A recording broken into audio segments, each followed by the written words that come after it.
Hello नमस्कार, आप सभी का स्वागत है आज के इस एक और नई सेशन में, जहां हम बात करने वाले एक ऐसी वैकेंसी के बारे में जिसमें कि कंपटीशन भी बहुत लो है। और बात करें सिलेबस की तो मात्र मैथ और रीजनिंग है। और सैलरी की बात की जाए तो 70,000 प्लस है। और मैथ्स और रीजनिंग है, इसके लिए एसएससी वालों के लिए बहुत अच्छी मौका है। तो चलिए हम देखते हैं कि इसकी क्या जानकारी है पूरी।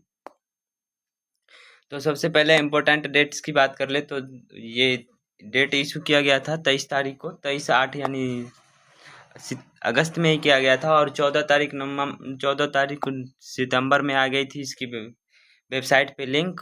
और 15 तारीख से ऑनलाइन शुरू हो गया, और 16/10 तक ये ऑनलाइन लास्ट डेट है ऑनलाइन की। और उसके बाद ये मेडिकल की बात की जाए तो आप मतलब मेडिकल में कंप्लीट फिट होंगे। और ये टोटल पोस्ट की बात की जाए तो ये 368 पोस्ट है। और एज की बात की जाए तो एज ये 20 से 33 साल रखा गया है। और इनिशियल पे यानी 35,400 होगा। और एफडीआर लेके मतलब ये 70,000 प्लस सैलरी रहने वाली है। उसके बाद बात करें हम फिजिकली, तो फिजिकली आप मतलब फिट इन ऑल रिस्पॉन्स, मतलब आप सभी चीज़ में फिट होंगे। उसके बाद यदि आप विदाउट ग्लास यानी जो कि चश्मा नहीं पहनते होंगे, उसके लिए ये वैकेंसी है। यदि आप चश्मा पहनते हैं या चश्मा की ज़रूरत है तो आप इस वैकेंसी को नहीं भर सकते हैं। उसके बाद आगे बात की जाए तो ये ग्रेजुएट लेवल यानी कि आप यदि ग्रेजुएशन किए हुए हैं तो आप इस फॉर्म को भर सकते हैं। और लेवल 6 की ये वैकेंसी है। और पे आपको 7th लेवल की होती है, यानी ये कि 70,000 प्लस आपकी सैलरी रहने वाली है। एज तो बता ही दिया कि 20 से 33 प्लस होगी। यदि आपकी मतलब डेट ऑफ बर्थ 1/1/2006 से पहले है तो आप इस फॉर्म को भर सकते हैं। ठीक है, अब आगे देखते हैं। उसके बाद कैटेगरी वाइज यानी रिलैक्सेशन जो एज में मिलती है, तो ओबीसी के लिए 3 साल और एससी एसटी के लिए 5 साल के लिए। ठीक है, इसमें भी रिलैक्सेशन दिया गया। एग्जाम फी की बात किया जाए तो सभी मेल कैंडिडेट्स के लिए 500 रुपये और फीमेल कैंडिडेट्स के लिए 250 रुपये रखे गए हैं। उसके बाद बात करें रिकमेंड प्रोसेसर के लिए, तो इसमें एक मतलब दो एग्जाम होगा। सिंगल सीबीटी होगा, उसके बाद सीबीएटी होगा, डॉक्यूमेंट वेरिफिकेशन होगा, उसके बाद आपका मेडिकल होगा। ठीक है, उसके बाद मतलब सीबीटी जो कंप्यूटर बेस्ड टेस्ट होगा उसका टाइमिंग होगा 120 मिनट। और टोटल क्वेश्चन की बात की जाए तो 100 क्वेश्चन होंगे। और उसके निगेटिव मार्किंग यानी 1/3 की होगी, जैसा कि होता है सभी एग्जाम में। तो 1/3 की निगेटिव मार्किंग होगी। और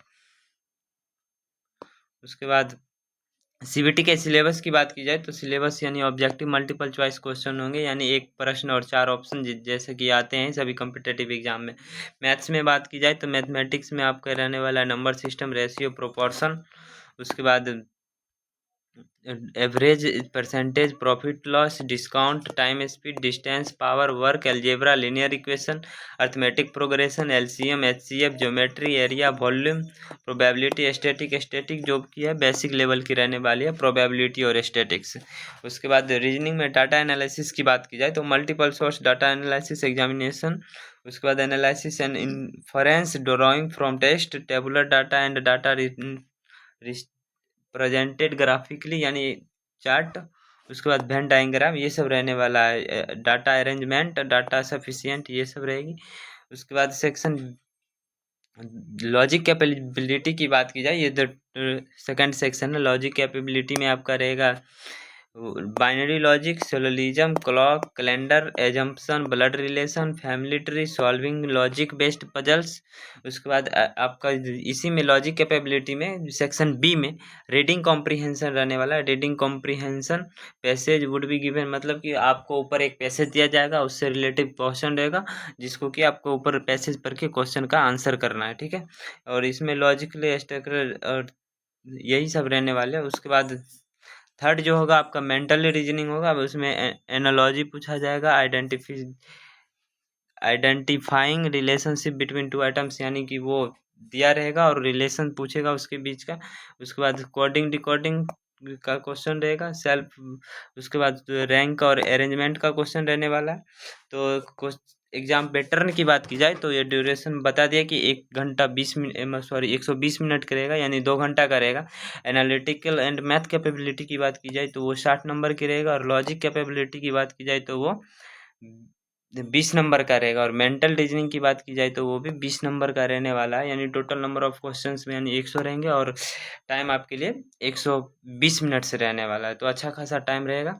उसके बाद ये बात की जाए कंप्यूटर बेस्ड टेस्ट, यानी कंप्यूटर बेस्ड टेस्ट में जब होगी तो जितना वैकेंसी है उसके 8 गुने बच्चों को सिलेक्ट किया जाएगा, और आपका जो वो क्या कहते हैं जो मतलब फाइनल मेरिट बनेगा सीबीएटी का 70% और सीबीटी का 30% वेटेज के हिसाब से आपका वो बनने वाला है मेरिट, ठीक है। उसके बाद डॉक्यूमेंट वेरिफिकेशन होगा। डॉक्यूमेंट वेरिफिकेशन में जो होता है वो मतलब मेन मोटा मोटी वही होगा।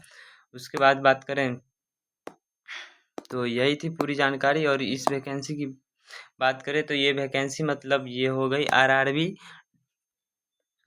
आरआरबी सेक्शन कंट्रोलर, यानी आप आरआरबी के वेबसाइट पे जाएंगे तो इस वैकेंसी का नाम है आरआरबी सेक्शन कंट्रोलर। इसका काम होता है कि मतलब कौन ट्रेन कब आएगी, कहाँ जाएगी, किस पटरी से होके जाएगी, ये सब इनका सेक्शन कंट्रोल करना काम होता है।